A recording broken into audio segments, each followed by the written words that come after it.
release of Rebel Moon to Scargiver, it's time to take a look back and rank all 11 of Zack Snyder's movies.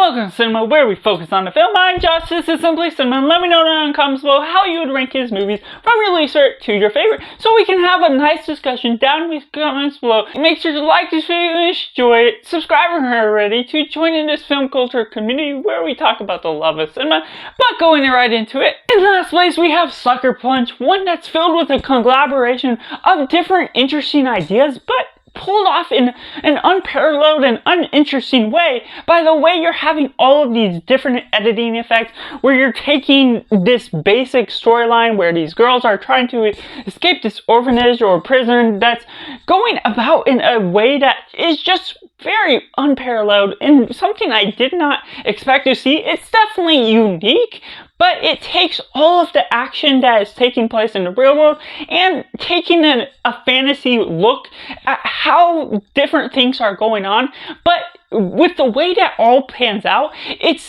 taking up way too much time based on how the fantasy world and the different flashbacks are taking place with how different things are happening to the shortened version of what is actually happening in real life, which feels like a time waster. While there's certain action and battles that are cool to be appealing enough, the slow motion is a way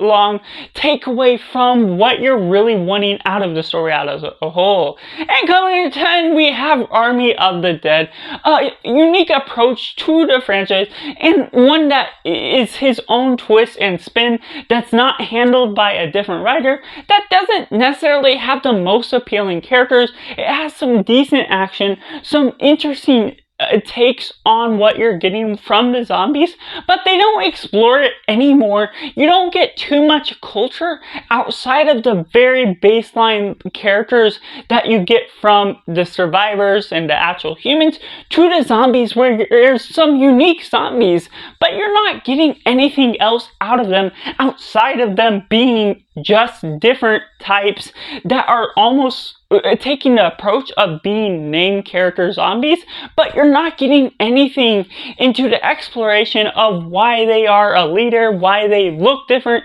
and how that all has started up, because you're getting such a different cut from so much different missing details out of the bigger picture of this film as a whole. And coming in at number 9, we have Rebel Moon to Scargiver, one that was set up to be something that could have been so much better from the part 1. And while there's some decent ideas and action battles, and I do enjoy the sci-fi appeal to the original IP that Zack Snyder is bringing as a whole, there's some certain ideas that just feel too familiar to other sci-fi films. While if this was pulled off well and it had interesting characters, I would completely dismiss the fact that it feels like a Star Wars ripoff. But because there isn't too much more to the characters, or isn't much meat to the story that really fleshes out what direction this franchise is headed to as a whole, there's too much plot armor added to either the villain or even the main characters, to where there's certain ideas that are fleshed out in uninteresting ways, or they're left empty-handed with all of the things that you're left missing from what Zack Snyder is bringing to the table. And coming in at number 8, we have 300. Now, upon the first watch, I did really enjoy this, but it doesn't necessarily hold up too much, and find it to be a little overrated in some sense. It has the great action, the great storytelling in one particular sense, but there is something missing from what you get out of the characters, to where it feels like it's action-heavy battle that definitely works if you're into that sort of thing, and it does have something to be glamored at, but ultimately there's something that's missing. That while I enjoy the story, I enjoy the approach it's going for, because I love these different gladiator type of films with all of these different effects, where all the slow motion and Zack Snyder's appeal to his directorial efforts is actually there going for it. Ultimately, ultimately there's something that doesn't go and deliver all the way. Coming in at number 7, we have Rebel Moon Child of Fire. Now this one is a decent and good introduction to what the story has to do. Some people don't like the appeal for it, but for me personally, I enjoy the original approach to what this franchise is going for. Yes, it has some replication of other sci-fi franchises or movies as a whole, but you're not necessarily gonna get too much original than what has been delivered beforehand. And I do enjoy the world building and the culture that Zack Snyder brings to the table with this. Their characters aren't deeply fleshed out, but they have enough in an introduction where this movie on its own feels like an exponential phase that you're starting to set up what the enemy is, what the heroes are, and the rebels as a whole, what you're getting from this civilization in this town, and this one standalone that has a betrayal route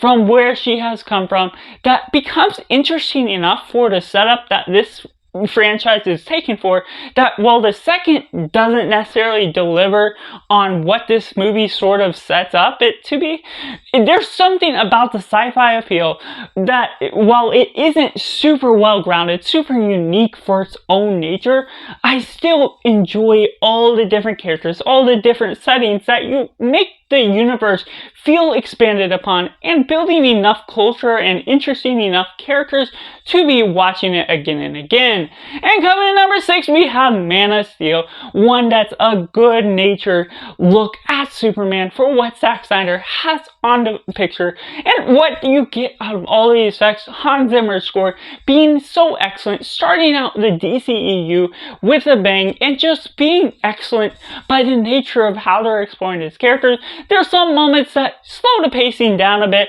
but still on its own 2 feet. It has something that's a good nature for how you're exploring Superman, where he's come from, getting more of the exploration of the destruction of Krypton, and the exploration of how he gains his power, how he has to adjust to the new environment on Earth, and the culture clash that's coming all because of that, and what all entails of who he is, what the symbol of hope actually represents. And Henry Cavill is just working wonders for becoming the Superman that he pulls off within this franchise. And coming in number 5, we have Dawn of the Dead,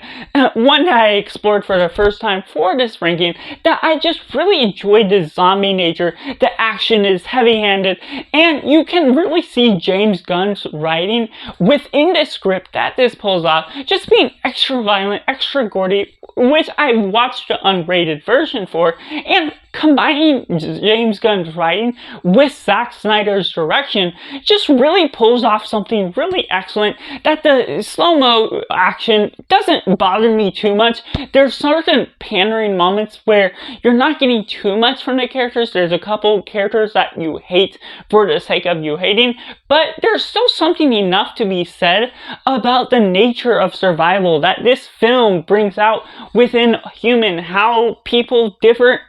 interact in different ways, and you're left stranded in a mall scene or see different people across different ways, and how they spend their time just trying to survive and being stuck in certain places for a period of time, and what leads them to go in different directions from there. That becomes quite an interesting appeal. And number 4, we have Watchmen, one that inarguably has an influence on some of the darker comic book movies that we have seen following up from this. Just one that has a good nature to the characters involved. I'm not familiar with the comics or the source material from this, so it had an interesting approach, just being set apart from what the superheroes were for being in the heavy action, because this is taking place post their prime time, and they discovered this detective mystery type of plot throughout, where one of the characters gets killed and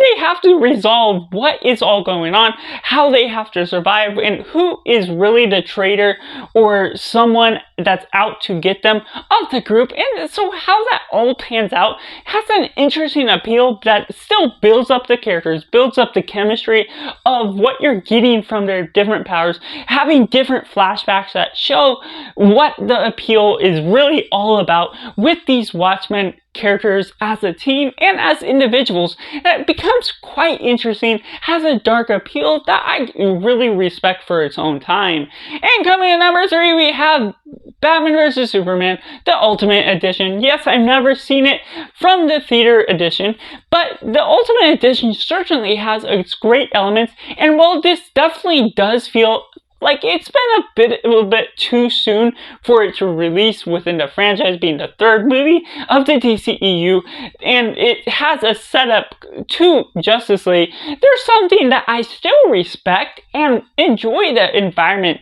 the action battles, and how you're getting all of these cultural icons, what you're getting from Superman and having Ben Affleck for the first time as Batman, and just the different arguments of political ideas and the separation of who has to pay for the damage that the heroes leave behind within these heavy battles. Just opens the door to interesting ideas, some compelling action battles, and the introduction to Wonder Woman at the end was such a big showing of what that brought to the final battle that was still livening up what this story has to bring. And while there's still some problems of the structure and contrivances along the way, I still just love what this film had to offer, and it still becomes entertaining as I rewatch it. And coming in number 2, we have Legend of Guardians Owls of Ga'Hoole, one that is very different from his films as a whole because it's the only animated one, and it doesn't necessarily have a heavy-ended nature to being dark or being R-rated. What you're getting from these owls, there's still a dark nature to some aspects of the story later on, even for being more for a younger audience. And there's something respectable, and I just enjoy as an adult just watching what this story pans out as, even not having a connection to it, having watched it when I was younger or anything, because there's still a nature to these characters that has a little bit of complexity, that has a good nature to the ideas and culture, how they're building the legends of Ga'Hoole and these owls all taking place within this animated universe, having good animation that goes about utilizing its slow motion in different ways that works differently because it's animation, and has a different visual appeal that has darker effects by the end of the story. Once you're getting in the final battle, having sufficient means that really builds upon the culture of what this family of owls has, and the differences between all of the characters that you get that isn't naturally deeply as complex as you get from humans and their behavior, but because it is meant to almost appear as if these characters were humans, as a with owls, it still has that grand appeal that works effectively for me. But coming in at number 1, we have Justice League from 2017. Of course, even though Zack Snyder wasn't, just kidding, we have Zack Snyder's Justice League, his pure director's edition. What you get out of this film is just so much better than what we get in 2017 when the studio took over, when there's so much more interruption and there's different red glares. But talking about what we get in this director's cut is just grand. It's maybe too long for the nature of what Zack Snyder has to bring, but even still, while it still tells the same story we got in the 2-hour cut,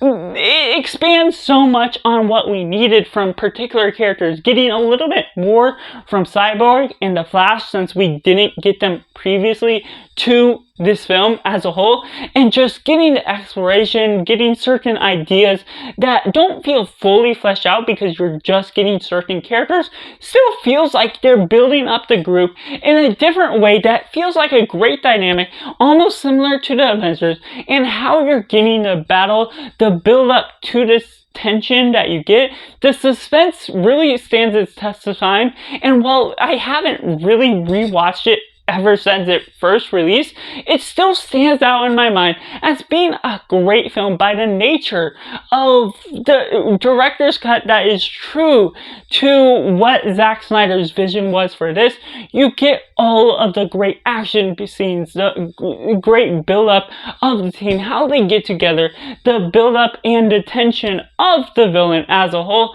that really holds up to what I really would have wanted from the Justice League film in the first place, that unfortunately we will not see any sort of continuation in the first place. And so that's just my ranking of Zack Snyder's films from my least favorite to my favorite. Let me know down in the comments below how you'd rank his films so we can have a nice discussion that's respectful down in the comments below. Make sure to like this video if you enjoy it and subscribe if you haven't already. And I have videos on my channel for other directors' rankings if you want to check those out as well. But thank you for watching. Bye for now.